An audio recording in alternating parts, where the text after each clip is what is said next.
In this video, I'm going to teach you how to log out of your Amazon Prime account.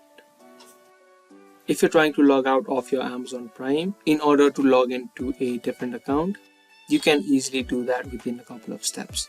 So all you do is first make sure that you head over to the app or the website of Amazon Prime, which is primevideo.com.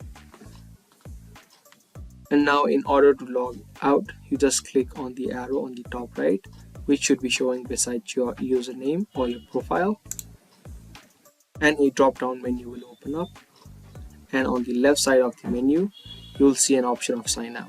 You can just click on this option, and once you do, you will be successfully logged out of your Amazon Prime. Now Amazon Prime does not have an option of switching accounts, so you need to sign out of your Amazon Prime account if you want to add in a different one. So that was a quick and easy video. I hope you guys understood and found this video helpful.